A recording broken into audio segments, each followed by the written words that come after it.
Bonjour à tous. Petite vidéo pour la correction des exercices 24, 25, 26, page 80 qu'il y avait à faire. Alors, dans l'exercice 24 et 25, dans ces deux exercices, il faut bien sûr avoir vu le cours sur le schéma de Lewis. Voilà, le cours qui est en vidéo sur la chaîne. Dans l'exercice 24, on vous donne le schéma de Lewis de deux molécules, l'éthanol ici et le phosgène qui est là. Et la question est de justifier le nombre de doublets non liants sur les atomes d'oxygène et de chlore. Donc ces deux molécules ont un schéma de Lewis qui est correct. Il faut justifier finalement ici les doublets non liants.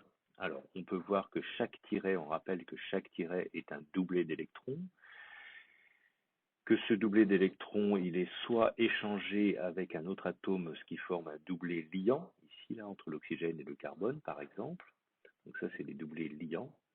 Et ils peuvent appartenir uniquement à l'atome d'oxygène. Ici, on a deux doublets qui sont non liants parce que l'oxygène a des électrons autour de lui.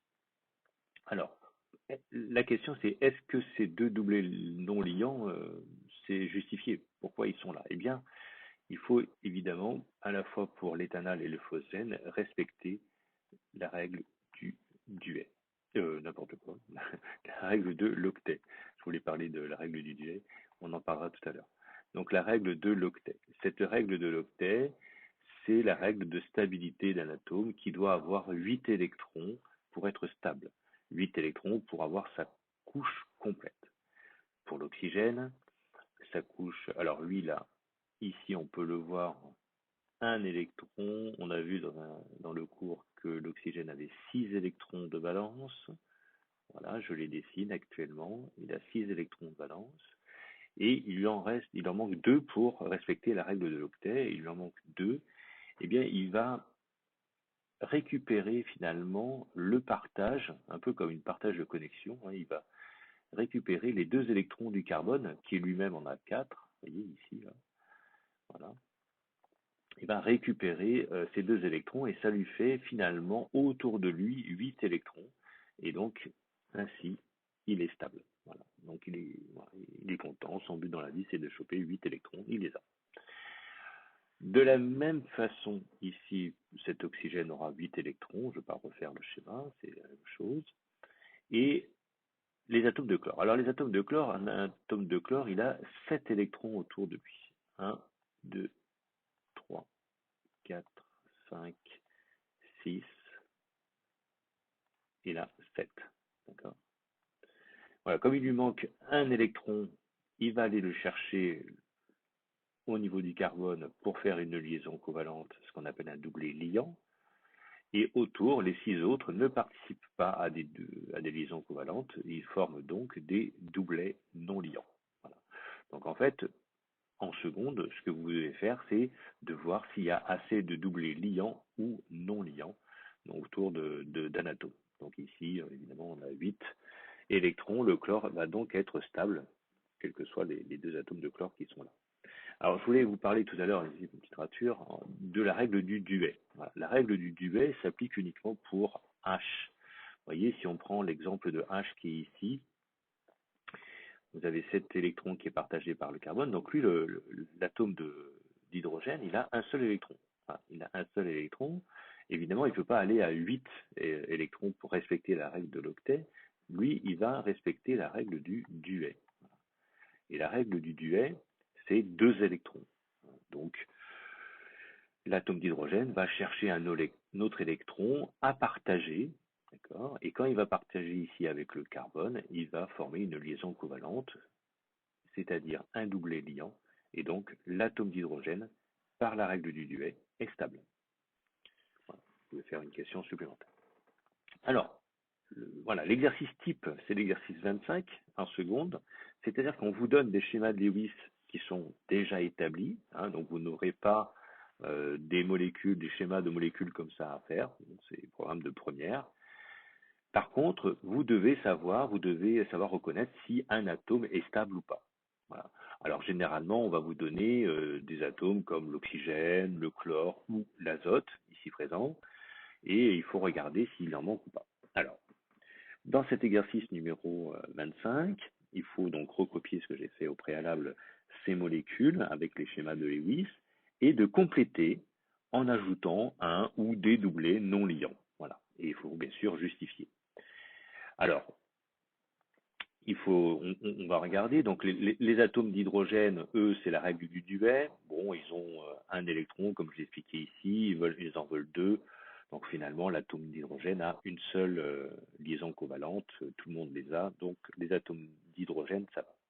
Tiens, on va regarder les atomes de carbone. L'atome de carbone, si on regarde un petit peu, il a 4 électrons de valence. 4 électrons de valence. Okay, et il partage ici, donc ça fait 2. Donc il va partager avec l'hydrogène ici, il va partager ici, il va partager ici, il va partager ici. Voilà, donc il a bien 8 électrons autour de lui. Finalement, il suffit de compter les doublets autour et savoir si on arrive à 8. Voilà, donc ce carbone, 2, 4, 6, 8, il est stable. Cet hydrogène, 2, c'est règle du duet. L'hydrogène ici, 1 tiret, donc 2 électrons, il est stable. Ah, l'atome d'azote. Alors l'atome d'azote, il a donc un doublet, 2 doublets, 3 doublets. Donc il est à 6 électrons. Donc lui, il va lui manquer des électrons. On vous dit dans l'exercice, vous ne devez pas tout savoir, c'est un problème de première, on vous demande juste de rajouter des doublets non liants. D'accord? Donc vous ne devez pas savoir le nombre de liaisons que doit avoir chaque atome. Bon, l'atome d'azote doit avoir 3 liaisons covalentes, donc là il est complet au niveau des liaisons covalentes. Par contre, il va lui manquer donc 2 électrons. Et bien, ces 2 électrons, ça va être un doublet ici qu'on va rajouter, un petit tiret, un doublet non liant à côté de l'atome d'azote. Comme ça, il va bien avoir 2, 4, 6, 8 électrons autour de lui. Pour cette molécule d'éthanediol, alors on a donc des atomes d'hydrogène qui sont tout autour, attachés avec une liaison covalente, ça fait 2 électrons autour de lui, donc règle du duet respectée, les atomes d'hydrogène, ça va. Les atomes de carbone, ils ont 1, 2, 3, 4, 1, 2, 3, 4 liaisons covalentes, donc 4 doublets liants, 4 fois 2, 8, les atomes de carbone, ça va. Par contre, regardez les 2 atomes d'oxygène qui sont là. Un atome d'oxygène, il a un doublet ici liant, un autre doublet liant ici. Donc ça fait 4 électrons en tout de partager autour de l'atome d'oxygène. Donc 4, il va lui manquer 4 électrons. Et ben, ces 4 électrons, ça va être 2 doublets non liants qu'on va rajouter. Alors on peut les rajouter là comme ça, ça fait joli. Voilà. On aurait pu les rajouter comme en haut, comme ça. Ça dépend un peu de la forme du schéma de Lewis qu'on vous donne. Voilà. Et l'autre oxygène, pareil, il va avoir 2 doublets non liants. Ainsi, les 2 atomes d'oxygène vont avoir 2, 4, 6, 8 électrons et la règle de l'octet va être respectée. Enfin, dernière molécule, le méthanal. Le méthanal, donc ici vous allez avoir les 2 atomes d'hydrogène qui ont un seul doublet liant parce que règle du duet 2 électrons.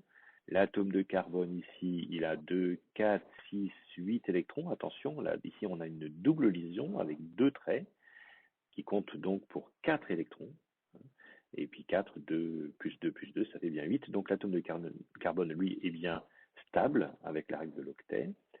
Et l'atome d'oxygène ici, eh bien lui, regardez, il a 2 ici, 2 là, il est toujours à 4, donc techniquement, il lui manque 4 électrons et on va lui rajouter, alors un peu comme la molécule de phosgène, ici, on va lui rajouter donc 2 doublets, un ici et un ici, ce sont des doublets non liants. Voilà. Donc en seconde, vous devez savoir rajouter des doublets non liants aux atomes qui en ont besoin. Voilà pour ces exercices-là. Il restait un dernier exercice, l'exercice donc numéro 26.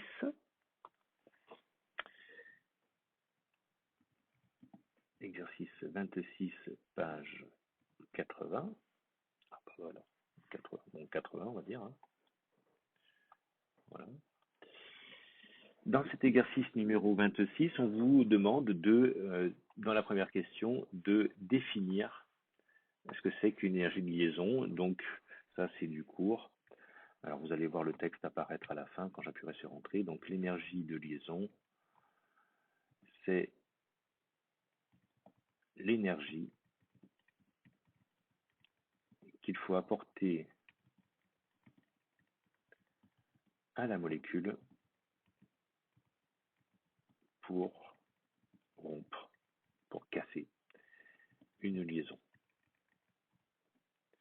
Donc ça, c'est le cours. Deuxième question.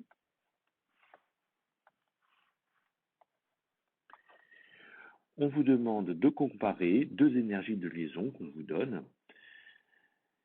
L'énergie de liaison pour la molécule, pour la liaison CO, mais avec une simple liaison, et CO avec une double liaison. Voilà. Il faut déterminer entre ces deux énergies de liaison, ces deux liaisons, celle qui est la plus difficile à rompre. Il faut savoir que plus l'énergie de liaison est grande, et plus la liaison est stable.